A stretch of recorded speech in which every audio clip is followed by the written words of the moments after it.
Toda mi familia me rodeó en la cena de Navidad. Papá, mamá, mi hermano, todos exigían que firmara un documento para darle mi herencia de $2.8 millones a mi hermano, porque según ellos los hombres son los herederos legítimos. 35 invitados miraban mientras mi papá me empujaba los papeles en la cara. Mi mamá me rogaba que dejara de ser difícil, y mi hermano se burlaba diciendo que yo no merecía lo que un hombre de verdad debería tener. Cuando me negué, mi papá me agarró del brazo con fuerza, dejándome un moretón. Justo en ese momento, mi jefe, David Moreno, entró por la cocina, y la expresión en el rostro de mi papá me dijo que sabía exactamente el error que acababa de cometer. Me llamo Delila Sánchez.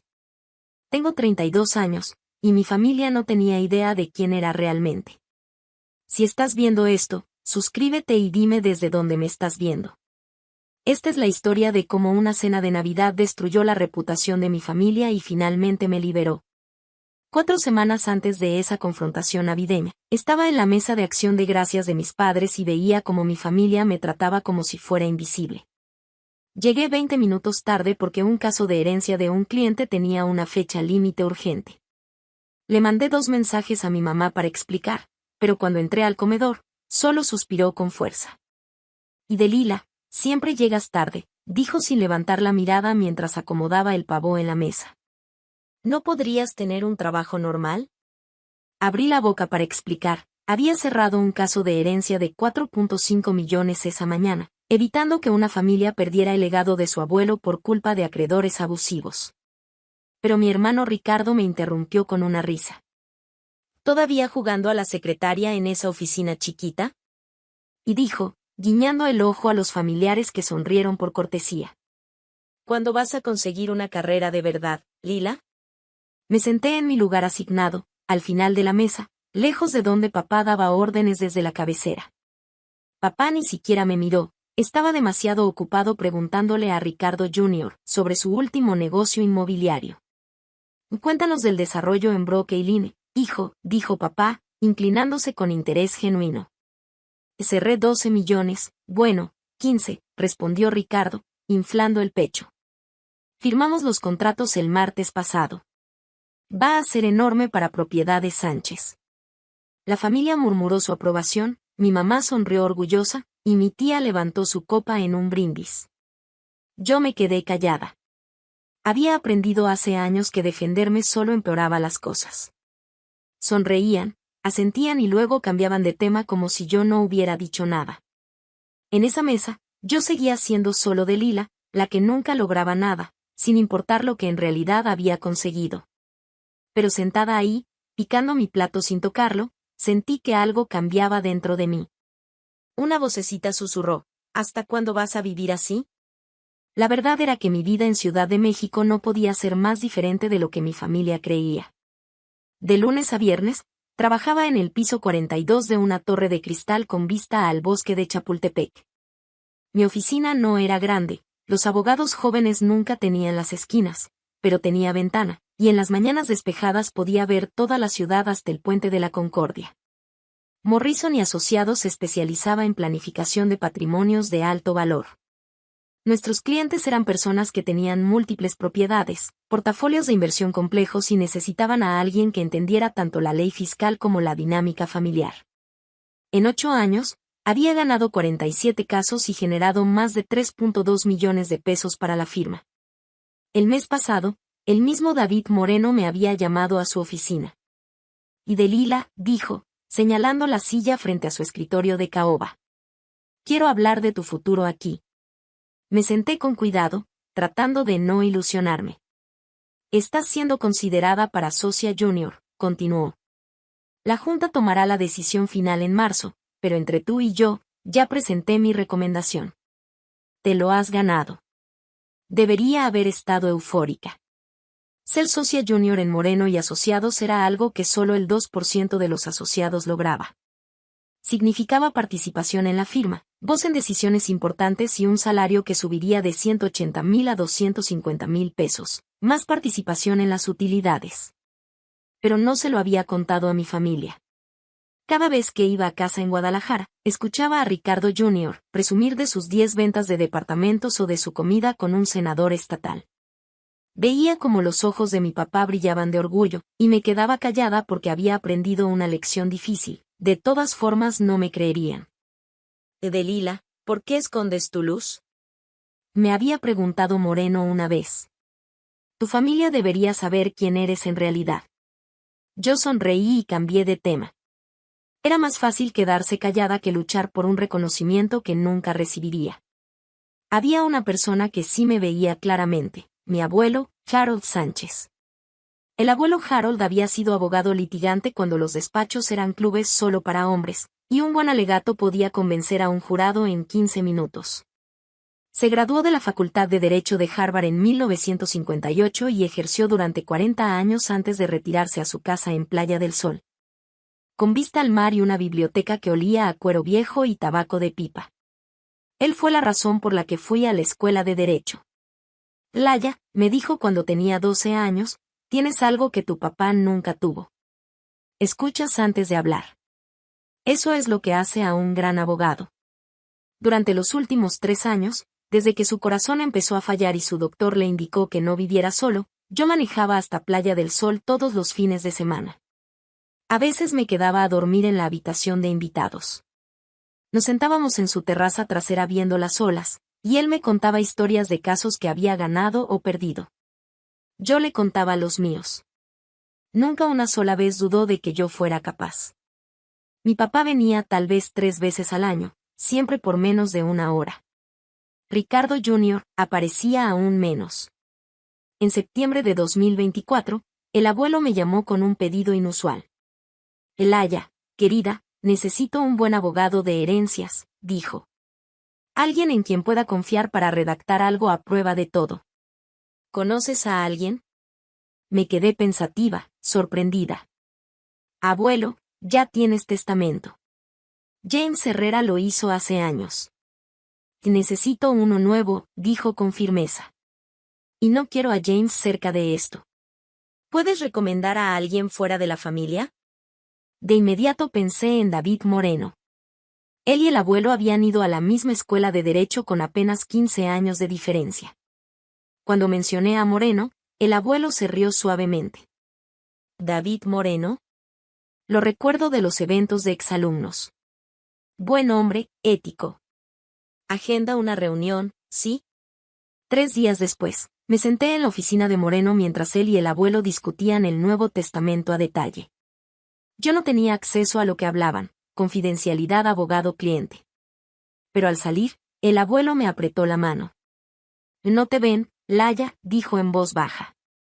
Pero yo sí, y pronto todos los demás también lo harán. En ese momento no entendí lo que quería decir. El abuelo Harold murió el 18 de noviembre en su cama con vista al Océano Atlántico. Yo estuve con él. Manejé esa noche desde Ciudad de México después del trabajo porque la enfermera del hospicio llamó diciendo que estaba apagándose.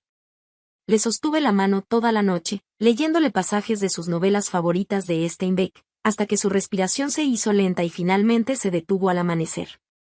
Mi familia llegó 3 horas después.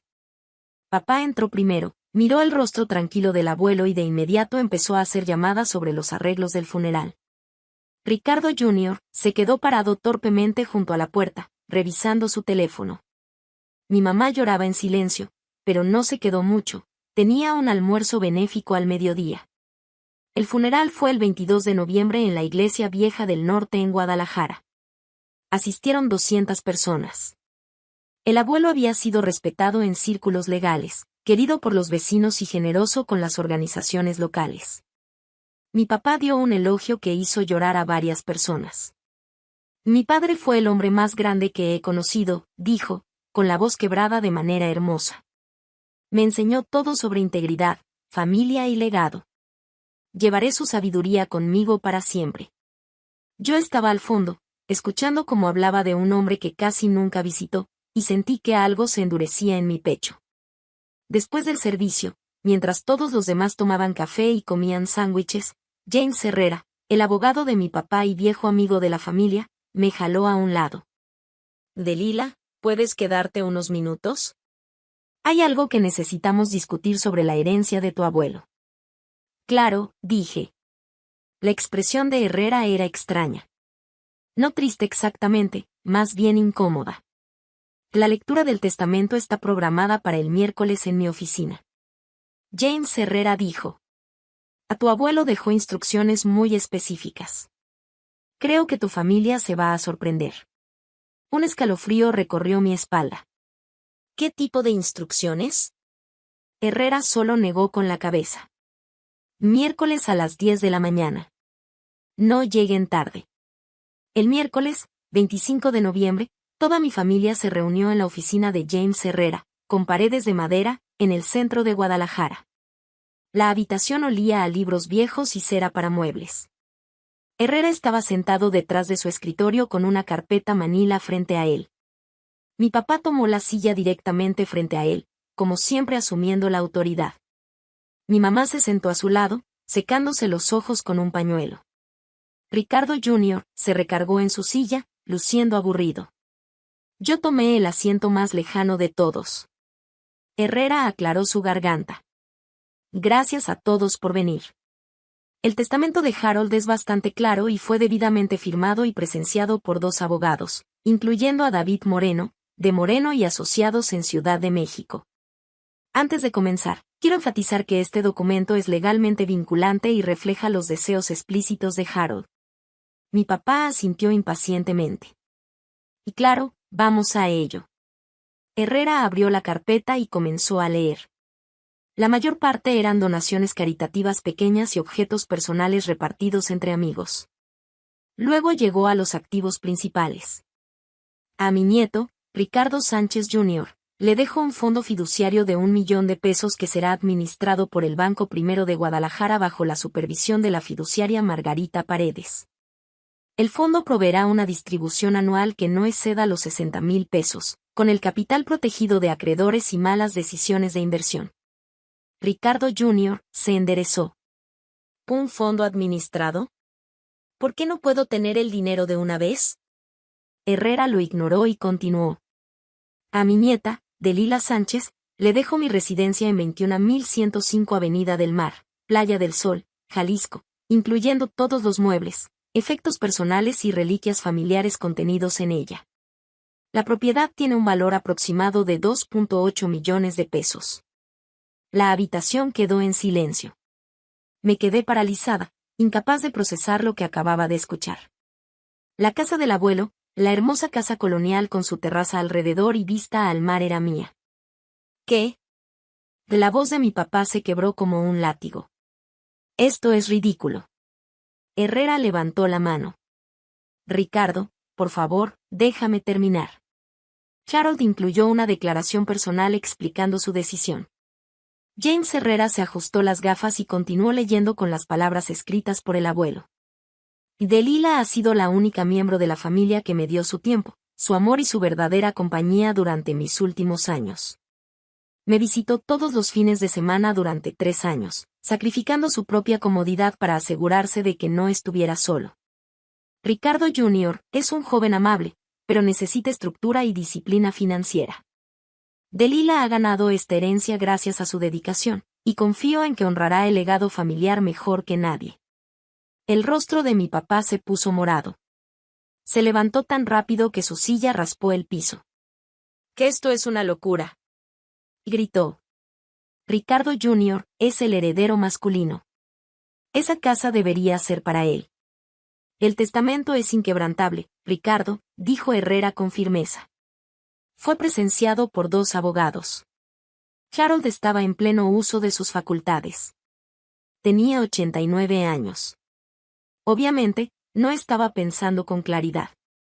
Mi mamá empezó a llorar más fuerte. Ricardo Jr. parecía como si lo hubieran abofeteado.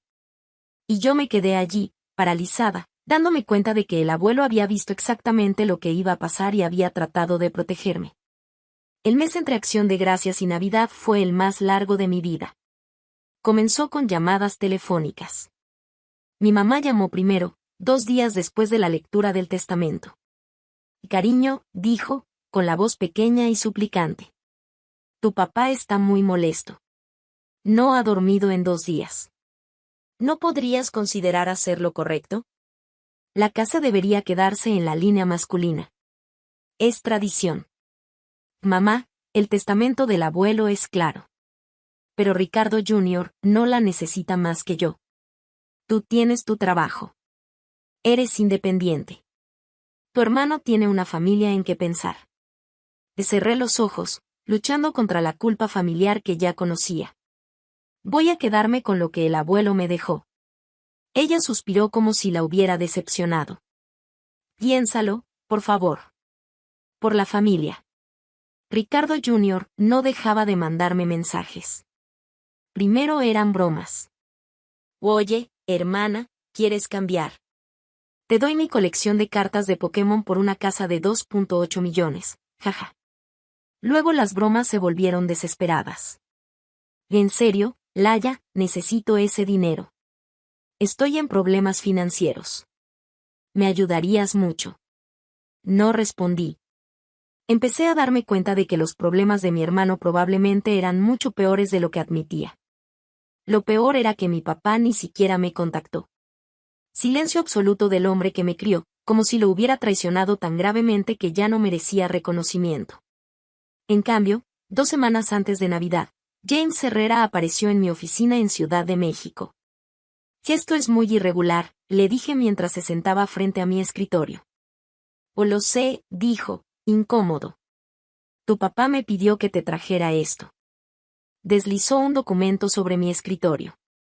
El encabezado decía, renuncia voluntaria a los derechos de herencia. Quiere que firme para renunciar a la casa, dije, con voz plana. Haría todo más simple, dijo Herrera. Tu familia podría sanar. La Navidad no sería difícil. Empujé el documento de vuelta hacia él. El testamento es legal y vinculante. Dile a mi papá que no voy a firmar nada. Herrera se levantó recogiendo sus papeles. Y Delila, necesito advertirte. Tu papá está planeando algo para la cena de Navidad. Ha invitado a un montón de gente. Creo que va a presionarte en público, dijo David Moreno. Mi estómago se hundió. ¿Por qué me dices esto?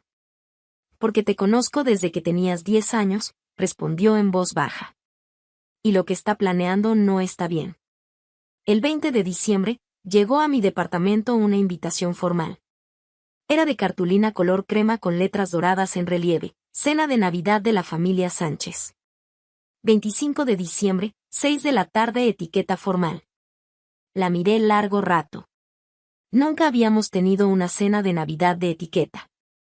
Normalmente era solo la familia inmediata, en pijama a las 9 de la noche, con los famosos rollos de canela de mi mamá al desayuno del día siguiente. Esto era diferente. Esto era un espectáculo. Llamé a mi mejor amiga y compañera de trabajo, Sofía Benítez. Llegó en menos de una hora, vio la invitación y dijo: No vayas. Si no voy, dirán que yo soy el problema, respondí. Dirán que te niegas a ir porque eres egoísta, me advirtió. Te están preparando una trampa. Tu papá invitó, ¿qué? ¿30 personas? Va a usar la presión social para obligarte. Lo sé, dije mientras me hundía en el sofá. Pero si no los enfrento ahora, esto nunca va a terminar. Sofía me apretó el hombro. Entonces prométeme que no vas a firmar nada. No importa lo que digan ni quién esté mirando. No lo haré, respondí. La casa es mía. El abuelo quería que fuera para mí. Lo que no sabía, lo que no podía haber sabido, era que David Moreno también había recibido una invitación. El abuelo Harold y Moreno eran amigos desde las redes de exalumnos, y mi mamá aparentemente había decidido invitar a los amigos del abuelo para que la velada pareciera más legítima. Moreno luego me contó que casi no va. Iba a pasar la Navidad con su hija en Veracruz, pero algo en la fecha le molestó. Una lectura de testamento seguida de una gran reunión familiar solo un mes después. Sus instintos de abogado olieron problema. Cambió sus planes, metió en su maletín documentos que yo ni sabía que existían y manejó hasta Guadalajara. Esa noche me salvó la vida. O al menos salvó la vida que había pasado 8 años construyendo en secreto. Llegué a la casa de mis padres a las 5:45 de la tarde, 15 minutos antes, porque me negaba a darles munición sobre mi puntualidad. La mansión Sánchez estaba en la calle más exclusiva de la colina Beacon, 750 metros cuadrados de arquitectura federal, con persianas negras y faroles de gas flanqueando la entrada. Mi papá la compró hace 20 años cuando Propiedades Sánchez despegó, y la trataba como un museo de su propio éxito. Esa noche, todas las ventanas brillaban con luz. Habían contratado valet para estacionar los autos. A través de los ventanales altos, podía ver gente con vestidos de cóctel y smoking, con copas de champaña en la mano. Esto no era una cena familiar. Esto era una gala. Mi estómago dio un vuelco mientras subía a los escalones.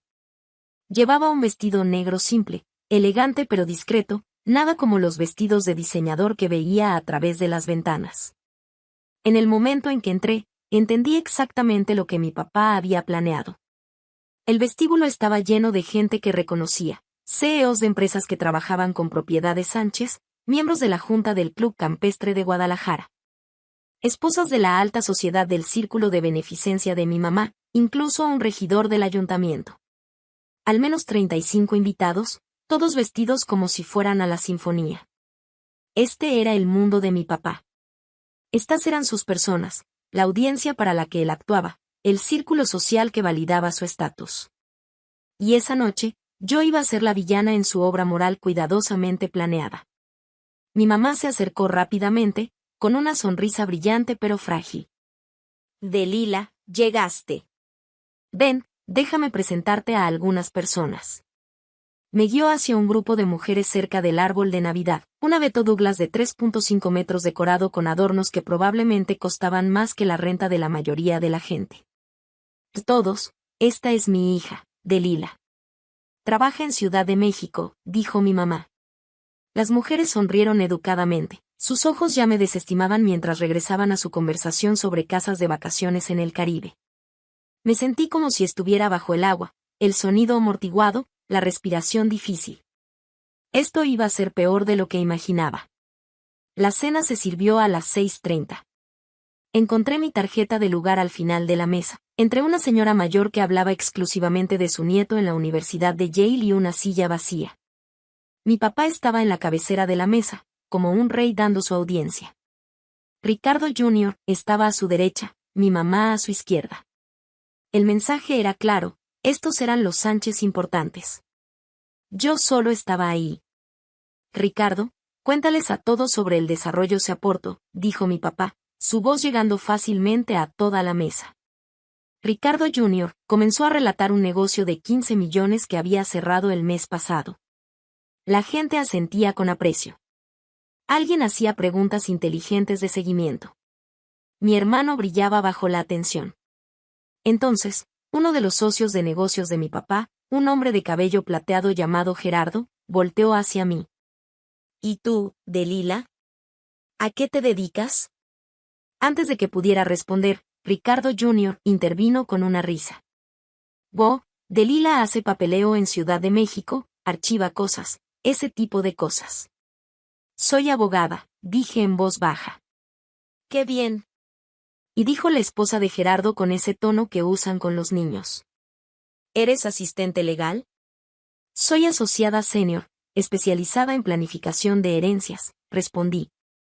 Pero Gerardo ya había vuelto a Ricardo Jr., preguntándole sobre otro negocio. Mi corrección se había disuelto entre el ruido de los cubiertos y las conversaciones educadas. Entonces noté que David Moreno estaba sentado en una mesa lateral, cerca de la puerta de la cocina. No lo suficientemente cerca para ser parte de la conversación principal, pero sí lo suficiente para escuchar todo. Me miró con una expresión que no pude descifrar. Nuestras miradas se cruzaron brevemente y me dio un pequeño asentimiento. No entendía por qué Moreno estaba ahí, pero me sentí un poco menos sola sabiendo que él estaba. Al otro lado de la mesa, Ricardo Jr. describía su último viaje de negocios a Miami. El penthouse tenía 3 balcones, dijo, gesticulando ampliamente.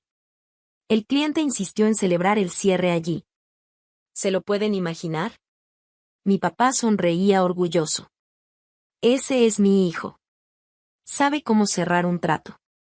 Yo miraba mi plato intacto y me sentía invisible. A las 7:30, mi papá se levantó y levantó su copa de vino. La mesa guardó silencio. Quiero agradecerles a todos por acompañarnos esta noche, dijo, con voz cálida y ensayada. La Navidad es para la familia, la tradición y honrar a quienes nos precedieron. Mi padre, Harold Sánchez, creía profundamente en el legado familiar. Entendía que ciertos valores deben transmitirse de generación en generación. La gente asentía solemnemente. Mi mamá se secaba los ojos. Harold habría querido esta familia unida, continuó mi papá. Habría querido que su legado se preservara de la manera correcta, a través de los herederos legítimos que sigan las tradiciones que han guiado a nuestra familia por generaciones. Sentí que todas las miradas de la sala se dirigían hacia mí. El subtexto estaba claro para cualquiera que prestara atención. Yo era el obstáculo para la unidad familiar, para la tradición y para la herencia legítima. Mi papá levantó la copa más alto. Por la familia. Los invitados hicieron eco, chocando sus copas. Yo no levanté la mía. Ricardo Jr. se inclinó hacia adelante, dirigiéndose a toda la mesa. Saben, el abuelo Harold amaba la tradición. Sabía que algunas cosas, como las propiedades familiares, deberían quedarse en la línea masculina. Se trata de preservar el legado para las futuras generaciones. Una invitada que no reconocía sintió. Y claro, así es como las familias mantienen su fuerza. Mi mamá habló, con la voz temblorosa. Y Harold habría querido que estuviéramos todos juntos. No habría querido conflicto. Otra mujer, amiga de la sociedad de mi mamá, se volvió hacia Ricardo Jr., con simpatía. Y debes heredar la casa de Playa del Sol, Ricardo. He oído que es absolutamente hermosa, dijo la mujer. Bueno, respondió Ricardo Jr., cuidadosamente, ha habido un malentendido, pero lo vamos a resolver esta noche como familia. La mujer se vio confundida. Luego sus ojos me encontraron. En su rostro se dibujó la comprensión, seguida de algo que parecía desaprobación. Dejé mi tenedor con cuidado, las manos me temblaban. Y no hay malentendido, dije, mi voz cortando el murmullo. El testamento es claro. Delila, dijo mi mamá rápidamente. Mejor no hablemos de esto ahora. ¿Por qué no? Le respondí, mirando a Ricardo Jr. a través de la mesa. Tú lo sacaste a relucir. La sala se quedó en silencio. 35 pares de ojos se volvieron hacia mí, y sentí el peso de su juicio antes de que nadie hablara. Necesito hacer una pausa aquí. Si alguna vez has estado en una situación donde tu familia trató de manipularte frente a otros, déjame un comentario. Me encantaría escuchar tu historia. Y si esto te resulta familiar, por favor dale me gusta y suscríbete. Tu apoyo significa mucho. Ahora déjenme contarles lo que pasó cuando mi papá se levantó y hizo su exigencia. Mi papá se puso de pie de nuevo, esta vez sin la sonrisa cálida. Su expresión era seria, casi grave. Ya que Delila sacó el tema, dijo, supongo que ahora es un buen momento para abordarlo. Señaló a James Herrera, que había estado sentado en silencio cerca de la chimenea. Herrera se levantó con cierta renuencia y se acercó a la mesa llevando una carpeta de cuero con documentos. Esta noche, anunció mi papá, vamos a corregir un error desafortunado en el testamento de mi padre. Sentí que el pecho se me apretaba. Esta era la trampa. Harold tenía 89 años cuando redactó su testamento más reciente. Mi papá continuó. Aunque todos lo amábamos profundamente, la edad afecta el juicio. Tomó una decisión que va en contra de todo lo que representa nuestra familia. Herrera puso la carpeta frente a mí. No la toqué. La herencia de los Sánchez siempre ha pasado al hijo mayor, dijo mi papá, con ese tono calmado, razonable y seguro que usaba en negocios. Ha sido así por 4 generaciones. Esto no es machismo. Es tradición. Así es como familias como la nuestra mantienen su legado. Varios invitados asintieron. Escuché murmullos de acuerdo. Delila, dijo mi papá, volviendo toda su atención hacia mí. Sé que amas a tu hermano. Sé que quieres lo mejor para esta familia. Esta noche vas a firmar un documento transfiriendo la casa de Playa del Sol a Ricardo Jr., donde pertenece legítimamente. No, dije. Mi voz salió más firme de lo que esperaba. Ya hablamos de esto, papá. No voy a firmar nada. No seas difícil, su tono se endureció un poco. Todos aquí entienden que esto es lo correcto. Miré alrededor de la mesa. Algunas personas asentían. Otras se veían incómodas, pero no decían nada. Nadie iba a defenderme. El testamento es legal y vinculante, dije. El abuelo fue examinado por médicos. Estaba completamente lúcido. Tomó su decisión. Su decisión fue correcta. Ricardo Jr. explotó. Se levantó, con el rostro rojo. Vamos, Delila. No seas egoísta. Necesito esa casa. Tengo esposa e hijos que mantener. ¿Y tú qué tienes? Solo un trabajo. Las palabras me golpearon como una bofetada. Solo un trabajo, como si la carrera que había construido no significara nada. Como si 8 años de semanas de 80 horas y batallas luchadas contaran menos que su existencia como Sánchez hombre. Que esto no se trata de necesidad, dije. Se trata de respeto. El abuelo me respetó lo suficiente para dejarme algo significativo. No voy a faltar a su voluntad. El rostro de mi papá se volvió frío. Te estás avergonzando, Delila. Todos en esta sala saben cuál es lo correcto. No lo hagas más difícil de lo que necesita ser. Mi mamá comenzó a llorar. No sollozos dramáticos, solo lágrimas silenciosas recorriendo su rostro cuidadosamente maquillado. Delila, por favor, dijo. Tu papá ha trabajado tanto para construir la reputación de esta familia. ¿No puedes pensar en él por una vez? ¿No puedes pensar en todos nosotros? La culpa me golpeó, dura y familiar. Toda mi vida había intentado hacer feliz a mi mamá, no causar problemas, ser la hija que no hacía olas. Estoy pensando en la familia, dije. El abuelo también era familia. Y Harold cometió un error, dijo mi papá con voz plana. Era viejo. No estaba pensando claramente. Una tía, la hermana de mi papá, Patricia, habló desde el medio de la mesa. Delila, en nuestra familia respetamos a los hombres. Así nos criaron. Así funciona la civilización. Las mujeres no heredan las propiedades principales. Algunas personas asintieron.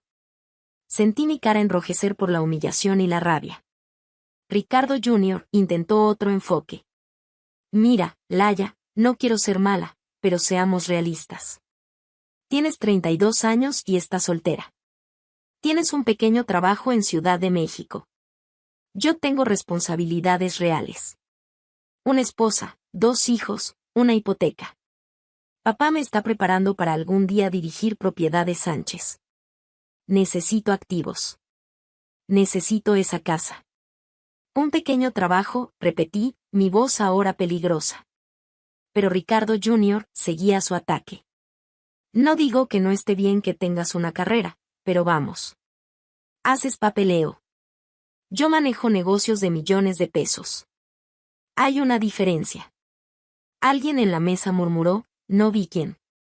Y claro, tiene razón. Mi papá se inclinó hacia adelante, con las manos planas sobre la mesa. Todos aquí saben lo que es correcto, Delila. No te avergüences más. Firma el documento. Dejemos atrás este mal rato y disfrutemos la Navidad en familia. La presión era sofocante. 35 personas observándome. La mayoría de acuerdo con mi papá, esperando que se diera como siempre. Pero pensé en la mano del abuelo apretando la mía, no te ven. Pero yo sí. No, dije. No voy a firmar. El rostro de mi papá cambió. La máscara del hombre de negocios razonable se deslizó, mostrando algo más feo debajo. Caminó alrededor de la mesa hacia mí. Me levanté instintivamente, la silla raspando el piso. «¿Vas a firmar esto?», dijo, su voz baja y amenazante. «Ahora mismo». «No, papá. No lo haré». ¿Quieres arruinar la reputación de esta familia? Empujó el documento hacia mis manos. ¿Quieres que todos aquí sepan qué hija egoísta e ingrata eres? Firma. Papá, por favor. Y siempre tienes que hacer todo sobre ti, pero no esta noche.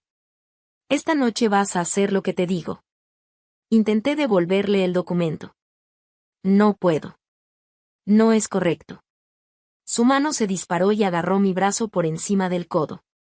Sus dedos se clavaron lo suficiente para sentir cómo pellizcaba mi piel. Sus uñas cortaron mi carne. Papá, me estás lastimando. Firma el papel, dijo él, apretando más fuerte. Intenté apartarme, pero él no soltaba. Escuché a mi mamá jadear. Oí a varios invitados hacer sonidos de asombro, pero nadie se movió a ayudarme. Y Delila, gruñó, su cara a centímetros de la mía. Harás lo que yo diga. Miré sus ojos y vi a un desconocido. Este no era el padre que me enseñó a andar en bici o me compraba helado después del fútbol. Este era un hombre que se preocupaba más por control y tradición que por la autonomía de su hija. Suéltame, dije, temblando. Y no hasta que firmes. Ricardo, lloró mi mamá. Por favor. Pero él no soltó. Su agarre se apretó hasta que sentí lágrimas brotar de mis ojos. No de tristeza, sino de dolor físico real. La sala estaba completamente silenciosa. 35 personas viendo a mi papá obligarme físicamente a renunciar a mi herencia, y nadie intervenía. Sentí que algo se rompía dentro de mí, no mi voluntad, que permaneció intacta, sino la ilusión de que mi familia me amaba más que a sus ideas anticuadas sobre género y herencia. Ricardo, la voz vino desde la puerta de la cocina, calmada y autoritaria. Yo no haría eso si fuera tú. Todos voltearon hacia el sonido. David Moreno estaba ahí, con un traje gris carbón y su maletín en la mano, con una expresión más fría de lo que jamás lo había visto. El agarre de mi papá se aflojó ligeramente. ¿Quién demonios eres? Gruñó mi papá.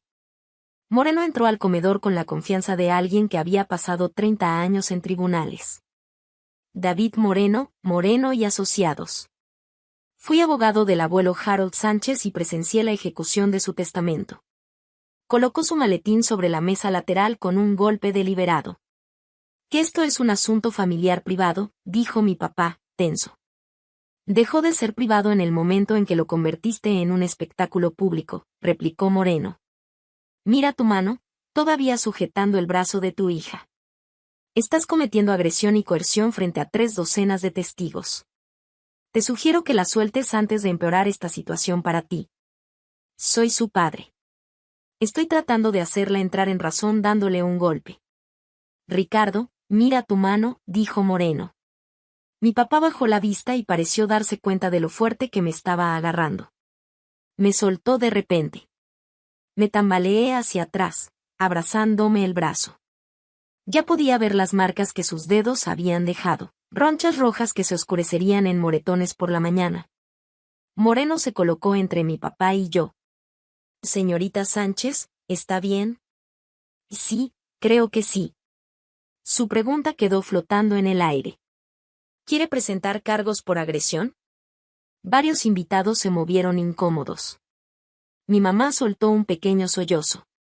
Solo quiero que respeten el testamento, dije en voz baja. Moreno asintió, luego volvió su atención a mi papá. Y Harold vino a verme 3 meses antes de morir. Sabía que intentarías algo así, Ricardo. Me dijo explícitamente que esperaba que presionaras a Delila para que renunciara a su herencia. Ese testamento es inválido, exclamó mi papá. Que en realidad, dijo Moreno mientras abría su maletín, tengo documentación que te va a incomodar mucho si sigues por este camino. ¿Quieres que se la muestre a tus invitados? El rostro de mi papá se puso pálido. ¿Qué documentación? Preguntó. Moreno no respondió de inmediato. En cambio, examinó con cuidado las marcas en mi brazo, su expresión oscureciéndose al notar la profundidad de los moretones que ya se estaban formando. Sánchez, dijo formalmente, tienes fundamentos para cargos por agresión, múltiples testigos, evidencia física. La pregunta es si deseas proceder con ellos. Yo temblaba, la adrenalina me recorría el cuerpo. Solo quiero que esto termine, dije. Moreno asintió y volvió a dirigir su atención a mi papá. Y Harold Sánchez fue examinado por 2 médicos independientes en septiembre de 2024. La doctora Patricia Herrera y el doctor Miguel Chen certificaron que poseía plena capacidad cognitiva. Su examen de estado mental mostró 29 de 30, muy por encima del mínimo para considerarse en pleno uso de sus facultades. Mi papá se quedó muy callado en su rincón. Sabía lo que venía. Además, continuó Moreno, Harold anticipó exactamente este escenario. Sabía que tú dirías que estaba senil, que presionarías a Delila y que intentarías manipular la situación usando presión social y obligación familiar. No sabes de lo que hablas, dijo mi papá, pero su voz había perdido seguridad. No, replicó Moreno sacando una carpeta de su maletín. Tengo el testamento original notariado y con testigos. Tengo las evaluaciones médicas. Tengo documentación de cada visita que Delila hizo a la casa de Harold en los últimos 3 años, cada semana, a veces 2 veces por semana, durante horas. En contraste, continuó, tengo evidencia de que tú visitaste a tu padre exactamente 6 veces en los últimos 2 años, Ricardo. 6 veces en 24 meses. Varios invitados intercambiaron miradas. Esto no pintaba bien para la imagen cuidadosamente construida de mi papá. Y eso ni siquiera es la evidencia más contundente que tengo, dijo Moreno en voz baja. Pero estoy dispuesto a mantenerla privada por ahora si aceptas el testamento tal como está y dejas en paz a Delila. Finalmente, mi papá habló con voz débil. Ricardo, te sugiero encarecidamente que aceptes su oferta. Cualquier intento de impugnar este testamento sería desaconsejable. Mi papá miró a su alrededor, a sus invitados, socios de negocios y círculo social. Todos lo observaban ahora con diversos grados de escepticismo y desaprobación. Había perdido el control de su propio espectáculo. Estás blufeando, dijo mi papá. Pero escuché la incertidumbre en su voz. Sí, replicó Moreno, abriendo la carpeta y poniendo el primer documento sobre la mesa para que todos lo vieran.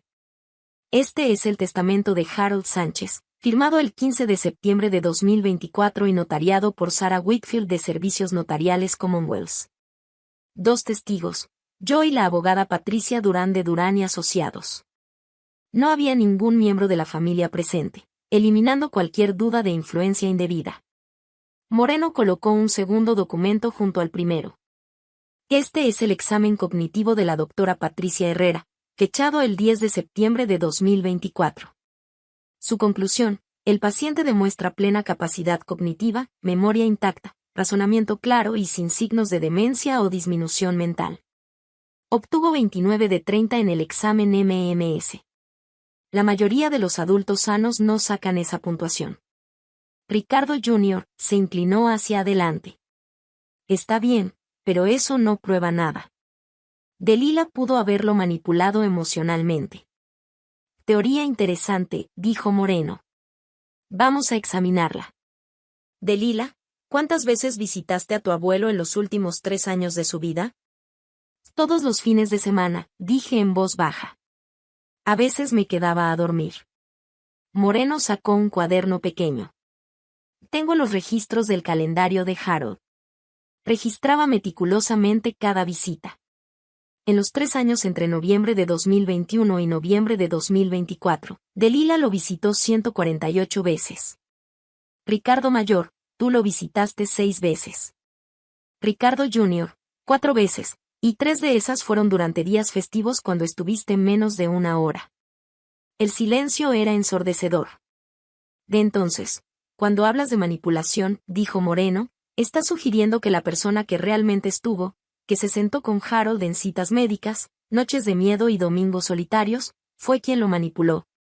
Mientras que los miembros de la familia que ni se molestaron en visitarlo, de alguna manera, tenían sus mejores intereses en mente.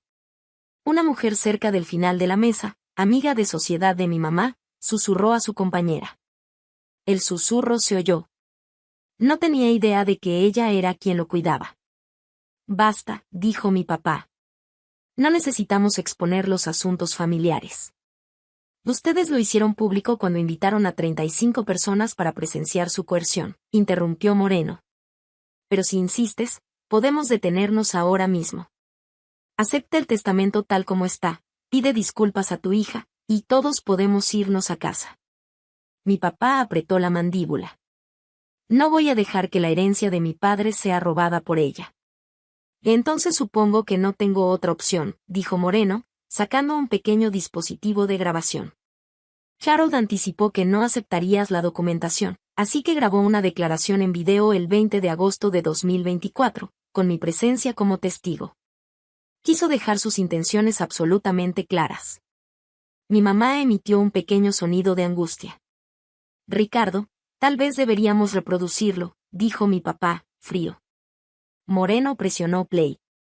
La voz del abuelo llenó la sala, fuerte, clara, inconfundiblemente lúcida. Mi nombre es Harold Jaime Sánchez. Tengo 89 años. Estoy en pleno uso de mis facultades mentales y físicas, aunque mi corazón ya no es lo que era. Hago esta grabación para dejar claros mis deseos sobre mi testamento, por si mi hijo Ricardo intenta ignorarlos. Varios invitados se quedaron en shock. Esa no era la voz de un anciano confundido. A Ricardo, si estás escuchando esto, significa que hiciste exactamente lo que temía. Intentaste presionar a Delila para que renunciara a lo que le dejé. Déjame ser muy claro. Le dejé la casa de Cabo Cat porque se la ganó. No con dinero. No con promesas vacías. Sino con tiempo, con presencia y con amor. Mis ojos se llenaron de lágrimas. Ricardo Jr. es un buen muchacho, pero es irresponsable con el dinero. Por eso le dejé un fideicomiso administrado por profesionales, porque sé que gastaría todo lo que tuviera a la mano. Delila ha demostrado ser responsable, ética y comprometida. La casa es suya porque confío en ella y en nadie más para cuidar mi legado. La grabación se detuvo un momento. Luego la voz del abuelo volvió, más firme. Ricardo, en 3 años me visitaste solo unas cuantas veces. Estabas muy ocupado construyendo tu imperio, sintiéndote importante. Pero Delila venía todos los fines de semana. Me leía, me tomaba la mano cuando tenía miedo, se quedaba conmigo. No lo hizo por mi dinero. Ella tiene su propia carrera exitosa. Lo hizo porque me amaba. Ojalá pudiera decir que mi papá pidió perdón en ese momento. Pero la historia no terminó ahí. La grabación terminó. La voz del abuelo desapareció y solo quedó el silencio, y el llanto de mi mamá. Mi papá estaba paralizado, con el rostro pálido. Eso no cambia nada, dijo. Delila no es nadie. Es una secretaria con delirios. O nadie, repitió. La voz de Moreno cortó el aire como una navaja. Ricardo, de verdad no conoces a tu propia hija, ¿verdad? Luego se dirigió a todos en la sala. Permítanme presentarles correctamente a Delila Sánchez, ya que su propia familia parece incapaz de verla con claridad. Yo quería desaparecer, pero Moreno continuó, firme. Delila no es secretaria. No es asistente legal. Es asociada senior en Moreno y Asociados, una de las 5 firmas de planeación patrimonial más importantes de Nueva York. En los últimos 8 años ha ganado 47 casos y ha generado más de $3.2 millones para la firma. Vi cómo varias cabezas se giraban. Las expresiones cambiaron. El desprecio se convirtió en sorpresa. Actualmente está siendo considerada para socia junior, un honor que menos del 2% de los asociados logra, dijo Moreno. La Junta dará el anuncio final en marzo, pero yo envié mi recomendación hace 3 meses. En mis 30 años de práctica, solo he recomendado a 6 personas para asociación. Delila es una de ellas. Gerardo, el hombre de cabello plateado que había preguntado antes sobre mi trabajo como asistente legal, estaba atónito. Moreno y Asociados maneja la herencia de los Calderón, el fideicomiso de los Jiménez, entre otros, continuó Moreno. El año pasado, Delila personalmente se encargó de la reestructuración de los bienes de la familia Martínez, una herencia de $4.5 millones que estaba a punto de fracasar. La salvó con estrategia, dedicación y un trabajo legal brillante. Mi mamá se volvió hacia mí, pálida. Y cariño, ¿por qué no nos lo dijiste? La miré a ella, a todos ellos, Y sentí algo duro y firme asentarse en mi pecho. Lo intenté, dije en voz baja. Pero cada vez que mencionaba mi trabajo, ustedes lo llamaban papelería. Me llamaban secretaria. Me preguntaban cuándo tendría una carrera de verdad, así que dejé de intentar. Moreno no había terminado. Se volvió hacia mi hermano, con el rostro severo. Y ya que estamos siendo honestos esta noche, Ricardo Jr., ¿quieres decirle a todos por qué realmente necesitas esa casa de 2.8 millones? El rostro de mi hermano se puso blanco. No sé de qué estás hablando, ¿verdad? Moreno sacó otro documento de su maletín. Soy el fiduciario del fideicomiso de tu herencia de $1 millón. Eso significa que tengo acceso legal a tus registros financieros para asegurar que se maneje correctamente. Has estado muy ocupado, Ricardo. Papá, empezó Ricardo Jr. Debe $83,000 en cuentas de apuestas offshore, dijo Moreno con firmeza. Póker en línea, apuestas deportivas, criptomonedas. Planeaba vender la casa de Cabo Cad inmediatamente para pagar sus deudas antes de que tu padre se enterara. La cabeza de mi papá giró hacia Ricardo Jr. ¿Qué? Dijo. Papá, puedo explicarlo. $800,000. La voz de mi padre se elevó como un rugido. Me has estado mintiendo sobre tus deudas de juego. Iba a decírtelo, solo necesitaba resolverlo primero, dijo Moreno. Harold lo sabía. Por eso te dejó un fideicomiso administrado en vez de efectivo líquido. Sabía que lo gastarías en un año. Intentaba protegerte de ti mismo. Varios invitados ya estaban de pie, acercándose a la puerta. Un escándalo era una cosa, pero la imprudencia financiera y las deudas eran otra totalmente diferente en los círculos élite de Boston. Oh, lo siento, dijo Ricardo Jr., desesperado. Lo siento, tengo un problema, necesito ayuda. Pero el daño ya estaba hecho. Mi papá se hundió en su silla, su cuidadosamente planeado espectáculo navideño colapsando a su alrededor. Gerardo y 2 socios de negocios más se ponían los abrigos, listos para irse. Las mujeres del círculo de beneficencia de mi mamá susurraban entre ellas con urgencia. La imagen perfecta de la familia Sinclair se estaba rompiendo en tiempo real, y todos lo estaban viendo. En menos de 20 minutos, el comedor quedó casi vacío. Gerardo se detuvo a darme la mano antes de irse. Señorita Sinclair, no tenía idea de sus credenciales. Le ofrezco una disculpa por el malentendido de antes. Gracias, alcancé a decir. Una pareja del grupo de beneficencia de mi mamá se detuvo junto a la silla de mi papá. La mujer habló con frialdad. Ricardo, creemos que es mejor retirarnos del proyecto de remodelación en Beacon Hill. La junta se comunicará. Se fueron sin esperar respuesta. Vi cómo uno tras otro se despedía con excusas educadas y desaparecía en la noche nevada de Boston. Algunos evitaban mirar a mis padres. Otros me miraban a mí con lástima, no a mi papá. El concejal, que una hora antes se reía de las historias de Ricardo Jr., salió sin decir adiós. 2 miembros del club de campo de Boston se fueron juntos, hablando en voz baja. A las 9 de la noche, solo quedábamos la familia y el licenciado Moreno, de pie cerca de la puerta de la cocina con su portafolio, observándolo todo con calma, como si estuviera tomando nota mental de cada detalle. Mi papá estaba sentado a la cabecera de la mesa vacía, mirando al vacío.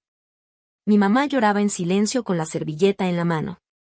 Ricardo Jr. había desaparecido escaleras arriba. El comedor, que horas antes estaba lleno de luz, ruido y champaña, ahora se sentía enorme y frío. El licenciado Harford se acercó con cautela. Señorita Sinclair, quiero disculparme. Nunca debí llevarle ese documento para que renunciara a la herencia. Lo que su padre me pidió fue poco ético.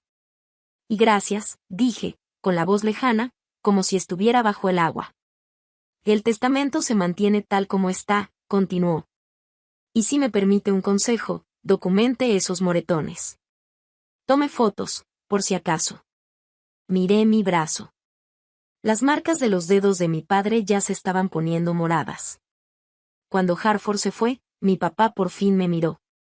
Delilah, dijo con una voz áspera, desconocida. No sabía que eras tan exitosa. Nunca lo dijiste. Y nunca preguntaste, lo interrumpí. ¿O nunca te importó? Se estremeció. Pensé que necesitabas guía. Intentaba proteger el legado de la familia. ¿Protegiéndolo agarrándome tan fuerte que me dejaste moretones? Levanté el brazo para que los viera. ¿Humillándome frente a 35 personas? Eso no es protección, papá. Eso es control. Nunca quise hacerte daño. Y si quisiste, dije con calma. Quisiste lastimarme para que obedeciera. Para hacerme sentir tan pequeña que soltara lo que era mío. Mi mamá se acercó. Cariño, tu papá está arrepentido. ¿Arrepentido de hacerlo o arrepentido de que lo vieran? Y le pregunté a mi padre. Silencio. Eso pensé. Tomé mi bolsa. Me voy. Delila, por favor, empezó mi mamá. No, mamá, dije firme. Te quedaste sentada mientras él me agarraba. Lloraste hablando de la unidad familiar mientras él me obligaba físicamente a firmar mi herencia. Una vez más me elegiste a él sobre mí. La cara de mi madre se descompuso, pero no pude consolarla. No esta noche. Me volví hacia Ricardo Jr., que había bajado sigilosamente y estaba parado en la puerta, y le dije, ¿y tú? Estabas dispuesto a dejar que renunciara a 2.8 millones de dólares para cubrir tus deudas de juego, y ni siquiera fuiste honesto sobre por qué los necesitabas. Lo siento, Laya, dijo, y al menos sonaba genuino. Lo siento mucho. Estaba desesperado, necesito ayuda. Deberías haber pedido ayuda, le respondí, no intentar robarme. Caminé hacia la puerta, donde David Morrison me esperaba. Mi padre me llamó, ¿qué quieres de nosotros? Me volví y le dije, quiero que me respeten, y hasta que puedan hacerlo, quiero que me dejen en paz. Morrison me llevó de regreso a Manhattan. Me senté en el asiento del copiloto de su Mercedes, viendo cómo las luces de Boston desaparecían detrás de nosotros, el cuerpo temblándome por el shock tardío. ¿Estás bien?, preguntó después de 15 minutos de silencio. No lo sé, respondí, mirando mis manos que temblaban. Acababa de ver cómo toda mi familia se desmoronaba en Navidad. Acabas de ver quiénes siempre han sido, me corrigió Morrison suavemente. Simplemente lo viste claramente por primera vez. ¿Lo sabías?, pregunté. Cuando el abuelo vino a ti en septiembre, ¿sabías que me estaba protegiendo de esto? Morrison guardó silencio un momento. Haroldo me dijo que esperaba que tu padre desafiara el testamento. Dijo que Ricardo nunca había podido ver más allá de la tradición para ver a su propia hija. Me pidió que te cuidaras si las cosas se ponían difíciles. ¿Por qué no me lo dijiste? Quería que te defendieras primero, dijo Morrison. Laya necesita conocer su propia fuerza antes de que alguien pueda ayudarla.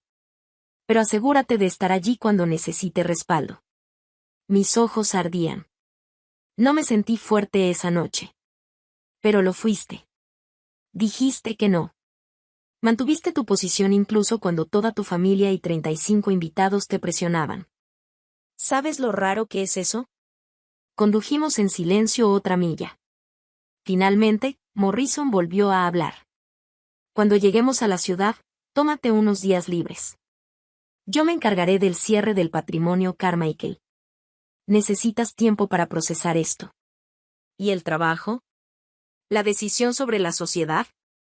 Morrison me miró. Delila, la sociedad es tuya. No hay debate. Te la has ganado 100 veces, pero ahora necesitas cuidarte a ti misma. Metió la mano en el bolsillo de su chaqueta y sacó una tarjeta. Mi terapeuta se especializa en traumas familiares. Llámala. Tomé la tarjeta, con la garganta apretada. Gracias por todo. No tienes que agradecerme por tratarte con decencia básica, dijo Morrison. Eso debería ser lo mínimo. 3 días después, James Harford llamó a mi celular. Señorita Sinclair, quería dar seguimiento a los eventos de la noche de Navidad. ¿Puedo hablar con franqueza? Por supuesto. He ejercido la abogacía por 30 años y nunca había visto algo como lo que hizo tu padre. Llamo para disculparme formalmente por mi papel en esto. Nunca debí llevar ese documento de renuncia a tu oficina. Gracias por decir eso, respondí. También quiero confirmar que el testamento de Haroldo es totalmente firme. Harford continuó, tu padre me ha consultado sobre impugnar el testamento, pero le he recomendado firmemente que no lo haga. Cualquier desafío sería inútil y costoso, y considerando lo que pasó en Navidad, ante 35 testigos, incluidos varios abogados, probablemente dañaría aún más su reputación. ¿Va a dejarlo pasar?, pregunté. Creo que sí, sobre todo porque el señor Morrison ha dejado claro que tiene documentación adicional que estaría dispuesto a presentar en la corte si fuera necesario. Me pregunté qué más tendría Morrison en ese maletín. Hay una cosa más, dijo Harford, sobre la agresión. Estarías completamente en tu derecho de presentar cargos. Yo lo presencié. Y 34 personas más también. Lo había pensado. Ya había fotografiado los moretones, que se habían tornado de un púrpura intenso a negro. Pero la idea de arrastrar a mi familia a un juicio criminal me enfermaba. No voy a presentar cargos, dije, pero quiero que le digas algo a mi padre por mí. Por supuesto, respondió. Dile que si intenta algo más, si impugna el testamento, si me presiona otra vez, si manda a alguien más a convencerme de renunciar a mis derechos, presentaré cargos y me aseguraré de que cada socio de negocios, cada miembro del club y cada contacto social sepa exactamente lo que hizo. Hubo una pausa, luego Harford dijo en voz baja, entregaré el mensaje. En la víspera de Año Nuevo, mi madre llamó.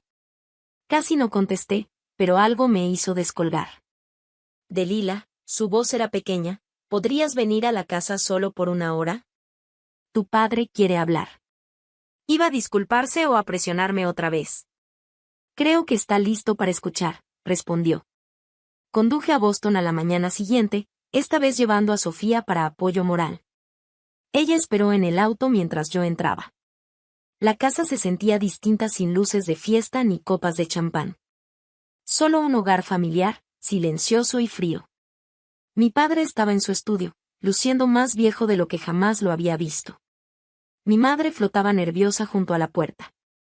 Ricardo Jr. no estaba. Delilah, su voz era ronca. Te debo una disculpa. Sí, lo haces, dije. Se estremeció ante mi franqueza. Me equivoqué al agarrarte.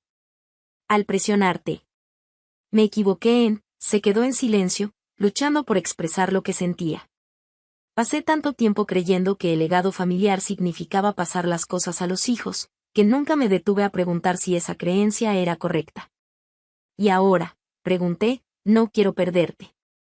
Miré sus ojos y vi arrepentimiento genuino. 3 socios comerciales han retirado sus contratos. El club me pidió que renunciara al consejo. Personas que conozco desde hace 20 años no me devuelven las llamadas. Pensé que estaba protegiendo nuestro legado, pero lo único que hice fue destruirlo. Lo destruiste al valorar la tradición por encima de las personas, dije. Al valorar el control por encima del amor. Lo sé, respondió, poniéndose de pie, pero sin acercarse. Te pregunto, dije, ¿puedes perdonarme? Pensé en eso un largo momento, en los años de ser ignorada, en los moretones de mi brazo que apenas estaban pasando a verde amarillento. En verlo actuar para los invitados mientras trataba a su propia hija como una posesión. Me quedo con la casa, dije. Me quedo con todo lo que me dejó el abuelo. Eso no es negociable. Entiendo. Y necesito espacio. Espacio de verdad. Sin llamadas exigiendo que regrese a casa. Sin culpas por obligaciones familiares. Si vamos a reconstruir algún tipo de relación, tiene que ser bajo mis términos. Mi padre asintió lentamente. ¿Cuáles son tus términos? Lo pensaré, respondí. Y cuando esté lista, te lo haré saber. Hasta entonces, respeta mis límites. Me giré para irme, pero hice una pausa. He querido tu aprobación toda mi vida, papá, pero ya no la necesito. Sé mi valor. Finalmente veo lo que el abuelo vio, y eso basta. Sofía y yo manejamos de regreso a Manhattan en un silencio cómodo. Ella me conocía lo suficiente como para no presionarme. Alrededor de la frontera con Connecticut, finalmente hablé. Pasé 32 años intentando ganarme su amor, dije. Intentando ser lo suficientemente perfecta, lograda, callada. Pensaba que si trabajaba más, lograba más, tal vez finalmente me verían. ¿Y ahora?, preguntó Sofía. Ahora sé que nunca se trató de mí. No podían verme porque nunca miraron. Estaban demasiado ocupados protegiendo su idea de cómo deberían ser las cosas. La silueta de la ciudad apareció frente a nosotras. Mi ciudad, el lugar donde había construido una vida que ellos no conocían. En Manhattan, no era solo la hija. Era Delilah Sinclair, asociada senior, futura socia junior, abogada que había salvado a decenas de familias de perder sus legados. ¿Vas a perdonarlos?, preguntó Sofía. Tal vez algún día, dije. Pero perdonar no significa olvidar. No significa volver a como eran las cosas. Rompieron algo esa noche, y aunque sane, siempre quedará una cicatriz. Llegamos frente a mi edificio. Sofía se volteó hacia mí. Para lo que vale, estoy orgullosa de ti. Podrías haber cedido ante toda esa presión. La mayoría lo haría. Casi lo hago, pensé. Recordé el agarre de mi padre en mi brazo, las 35 caras mirándome, el peso aplastante de sus expectativas. Pero entonces recordé la voz del abuelo, no te ven, pero yo sí. Y me di cuenta, yo también me veo. Finalmente. Sofía me abrazó. Eso es lo que importa. Subí a mi apartamento, miré alrededor la vida que había construido en secreto y tomé una decisión. Se acabó esconderme, achicarme, fingir ser menos de lo que soy para que otros se sintieran cómodos. A partir de mañana, el mundo sabría exactamente quién era Delilah Sinclair. La noticia se dio a conocer el 2 de enero de 2025. Sofía me escribió a las 8 de la mañana, revisa la sección de negocios del Boston Globe. Abrí la página en mi laptop y allí estaba. CEO de Sinclair Properties enfrenta críticas tras incidente familiar. El artículo cuidaba su lenguaje, sin acusaciones explícitas, pero la implicación era clara. Varias fuentes confirmaron que Ricardo Sinclair, Sr., había intentado coaccionar a su hija para que renunciara a una herencia legal durante la cena de Navidad, a la que asistieron importantes figuras de negocios y sociedad de Boston. Las consecuencias fueron inmediatas. Para el mediodía, 3 clientes importantes habían terminado sus contratos con Sinclair Properties. El artículo citaba una fuente anónima. Ricardo Sinclair Sr. había intentado coaccionar a su hija para que renunciara a su herencia legal mediante intimidación física frente a testigos. Este comportamiento es inaceptable para alguien en su posición. El Boston Country Club emitió un comunicado solicitando la renuncia de mi padre al comité de membresía. La Sociedad Elite de Boston retiró discretamente a mi madre de su puesto en la Junta de Caridad. Mi teléfono sonó. Era mi madre llorando. Delilah, es una pesadilla. Todos nos están cancelando. Tu padre ha perdido más de 8 millones en contratos. 2 miembros de la Junta renunciaron a Sinclair Properties. La gente dice cosas terribles. Mamá, dije con calma pero con firmeza, esas no son cosas terribles. Son cosas verdaderas. No nos están destruyendo, estamos enfrentando las consecuencias de nuestras acciones. Hay una diferencia. Se quedó callada un momento y luego en voz más baja dijo, debería haberte protegido esa noche. Debería haberme enfrentado a tu padre. Sí, respondí, deberías haberlo hecho. Lo siento mucho, cariño. Me equivoqué.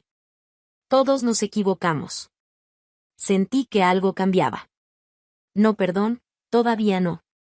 Pero quizá el comienzo de entendimiento. Aprecio que lo digas, mamá, pero necesito que me lo demuestres. No solo con palabras.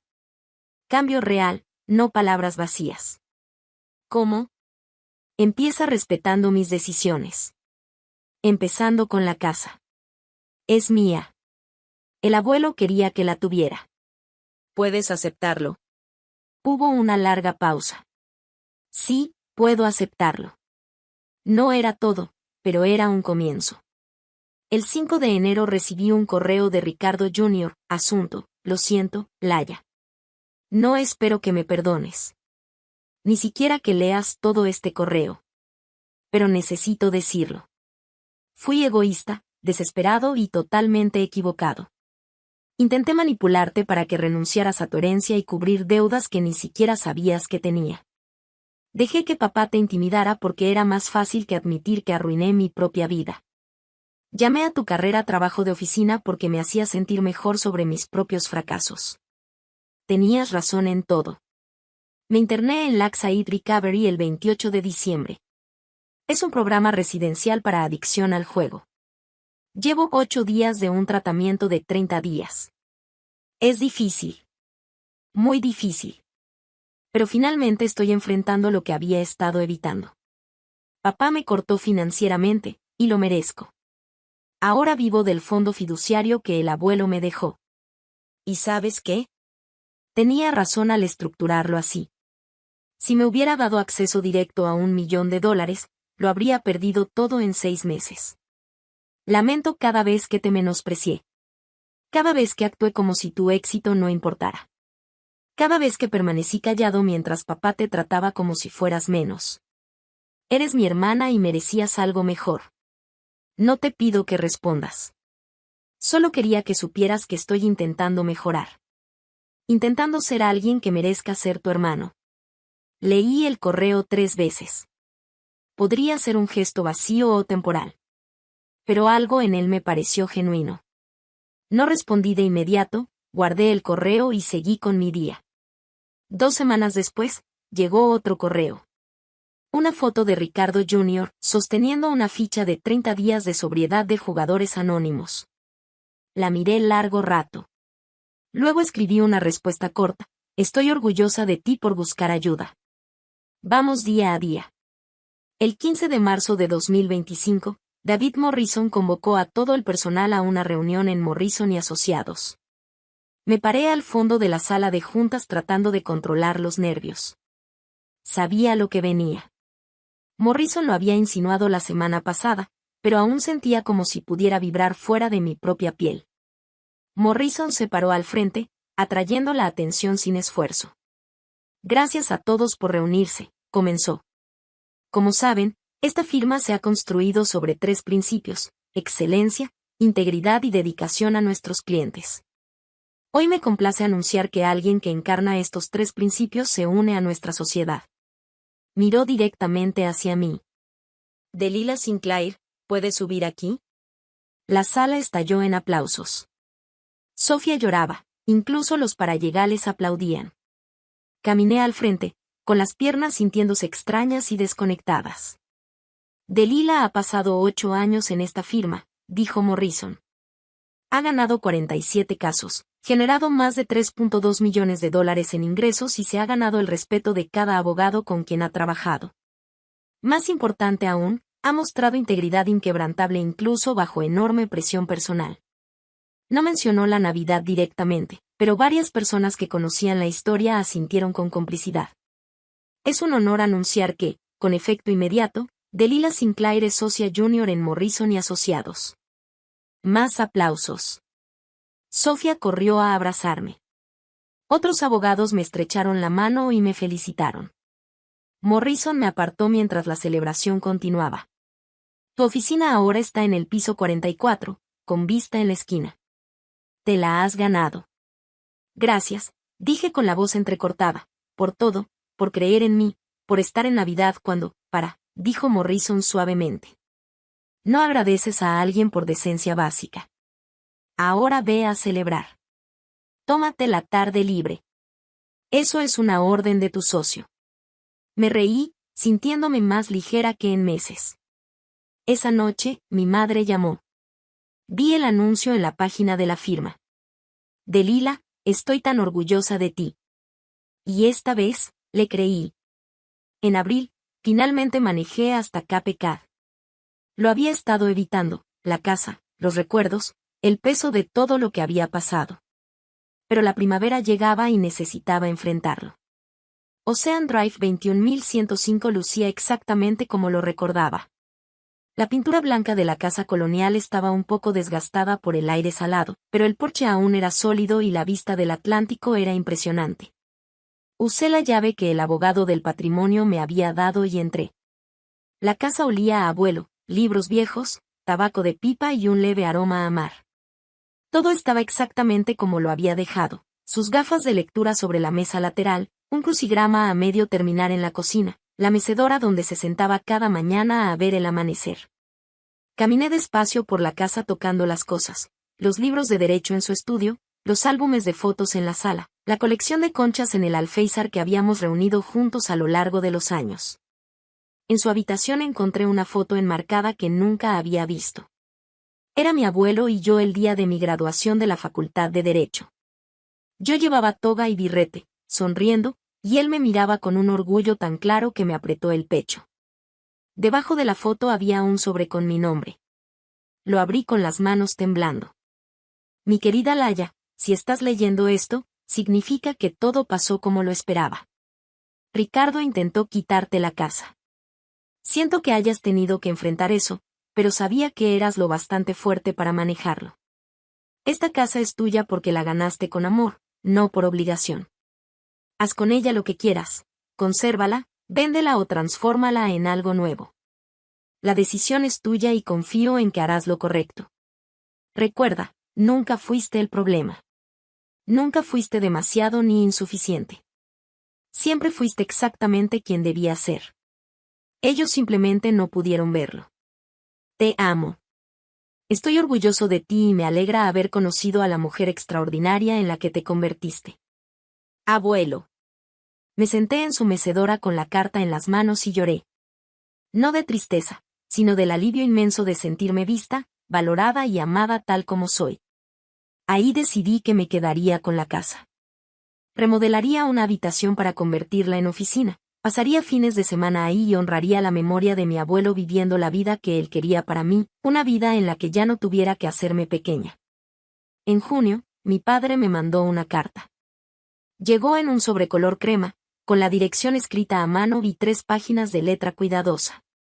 Me decía que llevaba 3 meses en terapia y que el Dr. Walsh lo estaba ayudando a entender por qué reaccionó así en Navidad y por qué pasó toda mi vida tratándome como menos importante que a mi hermano. Decía que lo criaron creyendo que los hombres cargaban con el legado familiar y que nunca cuestionó esa idea. También confesaba que mi independencia lo asustaba, que yo no lo necesitaba y que eso lo llevó a intentar minimizarme. Reconocía que me lastimó y me humilló para forzarme a obedecer, y que no había excusa para eso. No me pedía perdón a la fuerza, pero decía que ahora sí me veía y entendía lo equivocando que estuvo. Leí la carta 3 veces y luego lo llamé. Le dije que no estaba lista para perdonarlo por completo, pero que estaba dispuesta a intentarlo poco a poco si respetaba mis límites. Él prometió que lo haría. Entonces le propuse empezar con algo pequeño, un café al mes, sin hablar de herencias ni de negocios, solo nosotros dos conociéndonos como adultos.